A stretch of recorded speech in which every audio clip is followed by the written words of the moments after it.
Welcome to Tomorrow Unveiled. Today, we're buckling up for an exciting exploration. We're looking into the latest breakthroughs and launches in wearable technology, all pretty much from just this past week.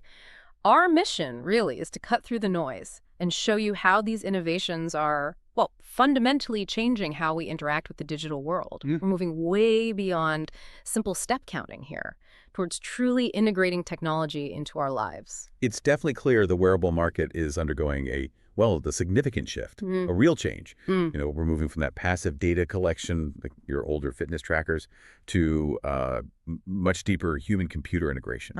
HCI, these aren't just devices you wear anymore. They're actually becoming extensions of ourselves. It's starting to blur the lines between the digital and the physical. It's quite a profound shift in how we experience tech. Absolutely. And you're about to discover some truly transformative concepts today. Really interesting stuff.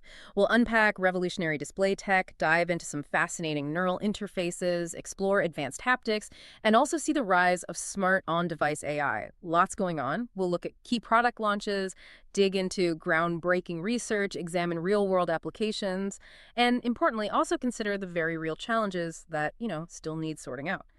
So let's jump right in, this new frontier of wearable devices. Okay, kicking things off with the latest product launches, we're seeing the AR glasses market sort of bifurcate, split into two interesting directions. On one side, you've got Meta. Reports suggest they're prepping their Hypernova, or maybe Celeste, smart glasses. This looks like Meta's big strategic push for mass-market augmented reality.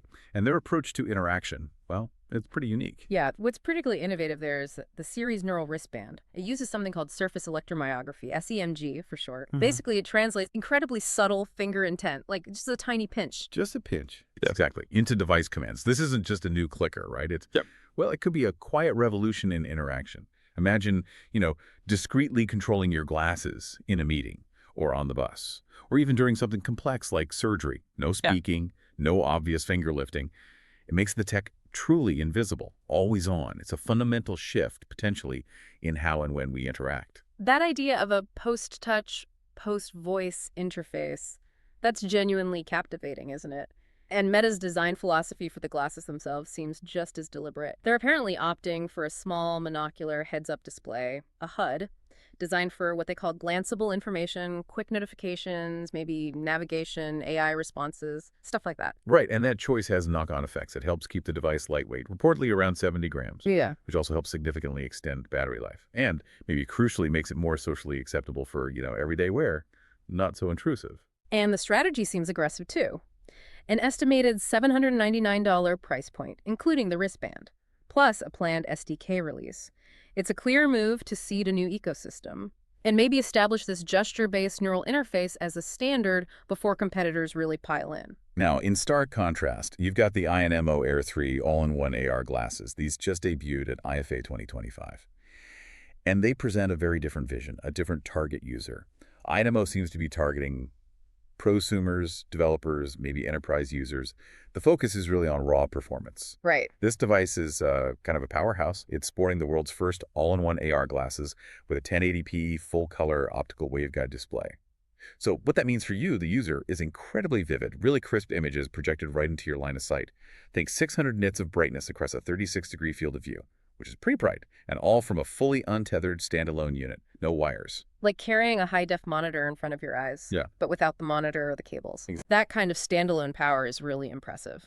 The INMO Air 3 comes packed with an 8-core Snapdragon XR processor, 8 gigs of RAM, 128 gigs of storage. And it's capable of supporting 3 floating virtual screens at once. Yeah, it's essentially a compact wearable computer. Right. And for interaction, they've gone multimodal, so you can control it via a smart ring or a touchpad on the temple, voice commands, even external devices. That versatility is key for the complex use cases they're aiming at, professional or development environments. Makes sense. And the pricing reflects that premium niche, right? $799 early bird, but $1,099 MSRP. Definitely positioned differently than Meta's approach. Functionality over maybe discrete all-day wear. Okay, and just to round out the AR glasses landscape for this week, we also saw the Rocket glasses mentioned. Right, another interesting one, more fashion-forward maybe. Remarkably lightweight at just 49 grams. They feature a 12MP camera and a microLED waveguide, useful for real-time translations, notes. And integrated AI like ChatGPT. Exactly. The emphasis there seems to be on seamless, everyday usability, kind of blending into your daily life to cut down on screen time. Okay, moving beyond AR for a moment. The Garmin Fenix 8 Pro smartwatch also made some serious waves this week, signaling perhaps a standalone revolution in that category. Yeah, the big headline there is its groundbreaking microLED screen. It achieves an unprecedented 4,500 nits peak brightness. 4,500, wow. It's incredibly bright. And what's truly impactful about this is that it directly solves that long-standing problem. Trying to read your watch screen in direct, bright sunlight during outdoor activities makes it super reliable visually, even in the harshest conditions. And it sounds like it's built for total independence, too. Absolutely. It's really pushing the boundaries of what a wearable can do on its own.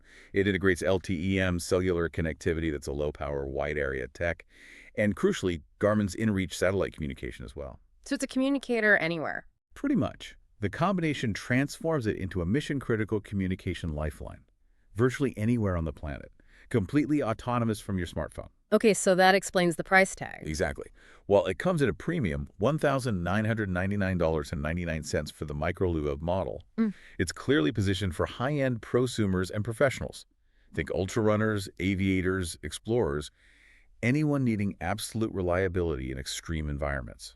That level of autonomy for critical comms is truly game-changing. Really makes you wonder what other devices might start cutting the cord from smartphones.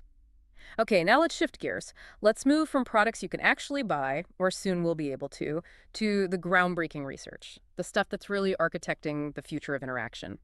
First up, neural interfaces. Literally bridging mind and machine. This is fascinating stuff. It really is. Our dedicated research team has been looking into some incredible work here. For instance, a non-invasive brain-computer interconnect system, a BCI developed at UCLA. Right. This system combines neural signals with computer vision and AI. And what's particularly striking, what the research showed, was a 3.9-fold improvement in task completion for a paralyzed user, enabling thought-controlled actions without invasive surgery. Wow. That's incredible. It's essentially like having an AI co-pilot for your brain, making things possible that seemed impossible before. And there's more in this space, right? Yeah. The research team that compiled this information also highlighted significant strides at Georgia Tech. They're working on a minimally invasive BCI. They've designed this innovative microscale brain sensor. Get this, it fits subtly between hair follicles. Between hair follicles? Seriously. And the real breakthrough seems to be its motion-tolerant design. It allows for high-fidelity neural signal capture. We're talking up to 96.4% accuracy for as long as 12 hours, even during physical activity like walking and running. So you could control things with your thoughts while moving around. That's the idea. They successfully demonstrated thought-controlled video calls using AR glasses with this system. Pretty amazing. So it feels like we're seeing a clear, kind of phased roadmap emerging for these neural interfaces. I think that's right. We're starting with a wrist-based SEMG, like Meta's Series wristband, peripheral signals, then moving towards these minimally invasive BCIs, like the Georgia Tech work, closer to the source, and then long-term, perhaps leading to more profound, maybe implantable solutions. It's a journey, isn't it? From controlling things nearby to eventually maybe deeply integrated thought-based interaction. And this journey is being supported by other innovations too, like there's a patent from a company called Wearable Devices Ltd. For neural interface tech. It measures weight, force, and torque via subtle muscle nerve activity. So not brainwaves, but nerve activity in the muscle. Exactly, which could enable incredibly precise touchless control in AR environments, and maybe even for military applications. It shows how diverse this neural research field is becoming. Foundational stuff. Okay, so beyond just sensing the world or controlling things with thought, we also need to feel the digital world, right? That's where haptic and sensory systems come in. Absolutely. And there's interesting work here too. Apple, for example, was recently granted a U.S. patent. It's for a shock-resistant Haptic engine, their haptic feedback motor. What makes it shock-resistant? Well, what's particularly clever, according to the research, is its redesigned internal architecture. It uses these things called nonlinear leaf springs. You can think of them as tiny, specialized shock absorbers inside the device, protecting the delicate internal components from drops and bumps. Ah, okay, so it's fundamental engineering for durability. Precisely. Crucial for reliable, immersive haptic experiences in devices we actually use and, inevitably, sometimes drop. And how does this connect to feeling more immersed? Well, linking this to the broader user experience, our research team also highlighted work from Northwestern University. They developed a skin-mounted haptic interface. It's a flexible wearable. It provides precise tactile sensations, things like pressure, vibration. So you could feel textures or impacts in VRR. That's the goal. Significantly enhancing immersion, making the digital world feel more tangible through touch, adding another layer of realism. And of course, none of this advanced interaction or sensing works without intelligence. On-device AI seems critical. It's becoming absolutely central. It's making our wearables smarter and, interestingly, helping us understand ourselves better. There's some groundbreaking research using truly massive data sets. We're talking 2.5 billion hours of data from 162,000 individuals. Huge scale. Wow, what are they doing with all that data? Training AI models to derive higher-level behavioral signals. This enables something called digital phenotyping, where AI can infer complex health states, things like sleep quality or even potentially depressive episodes from long-term patterns in the data. So moving beyond just raw steps or heart rate. Exactly. Way beyond raw data points, interpreting meaningful human behavior over time. And the hardware needs to keep up. For sure. The larger context here is how processors like Qualcomm's Snapdragon XR are playing a crucial role. They're enabling sophisticated AI for speech recognition, computer vision, that sort of thing, to run directly on the device. Not relying on the phone or the cloud as much. Right. Which significantly reduces latency and that dependence on phones. It's fundamentally making AI the new user interface, as some are saying. Interesting. And our research team also noted advancements from places like Soltech, looking at artificial synapses, nanofiber composites, hinting at future, even more energy-efficient AI, and maybe skin-like signal transduction for health wearables down the line. Yeah. Very cutting-edge material science. Okay, so we've covered launches, research. Where does all this incredible innovation actually meet real life? Let's dive into some of the most compelling real-world applications emerging from this tech. Yeah, the applications are starting to look really powerful. In healthcare and medicine, for instance, it's potentially transformative. Imagine AR glasses for surgeons, displaying 3D patient models right in their line of sight during an operation. Like giving them X-ray vision. Kind of, yeah. Or guiding tools more precisely. They're also being used for pre-surgical planning, for medical training using virtual dissections, and as we touched on with BCIs, restoring communication for paralyzed individuals, translating thought directly into speech or device control, life-changing stuff. And what about in industry? In industrial and enterprise sectors, AR glasses are popping up more and more, providing hands-free work instructions on assembly lines for maintenance tasks, improving efficiency. We're seeing AI-powered quality inspection too, comparing physical products to their digital twins in real time, catching errors faster. And remote help. Exactly. Remote expert collaboration for field technicians is a big one. An expert anywhere in the world can see what the technician sees and guide them, maybe drawing annotations onto their view through the AR glasses. It revolutionizes troubleshooting. And I imagine defense is looking closely at this too. Definitely. These technologies extend powerfully into defense and tactical operations. Neural interfaces, like the wrist-based ones, could allow soldiers to control systems, comms gear, drones with subtle gestures, which enhances safety and operational effectiveness, especially in high-stakes, high-pressure environments, making interactions seamless and intuitive. Okay, and we can't forget entertainment and media. Of course not. That's often where consumers first encounter these things. Think immersive VR experiences, like live-streamed football matches where you feel like you're pitch side in VR, or advanced haptic gloves for gaming that let you actually feel virtual objects or impacts. Right. And for just everyday entertainment on the go, devices like that INMO Air 3 offer those floating virtual screens, making your personal media consumption incredibly flexible wherever you happen to be. So lots of potential, but it's not all perfect yet, is it? There are challenges. Oh, absolutely. Despite all this incredible progress, there are still significant hurdles before we see truly widespread adoption. A critical point here is what you might call the impossible triangle of usability and comfort. The trade-offs. Exactly. Those inherent trade-offs between performance, comfort, and battery life. It's really hard to get all three right. Devices often struggle with being too heavy or they get too hot. Battery life is often still quite limited.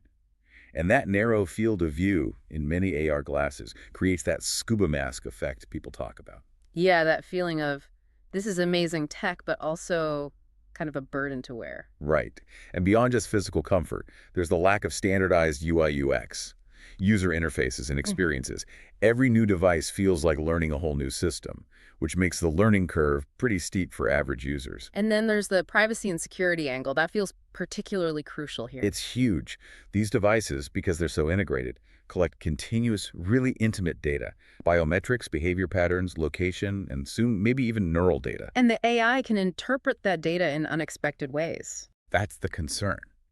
AI can potentially infer deeply private information that users might not even realize they're revealing.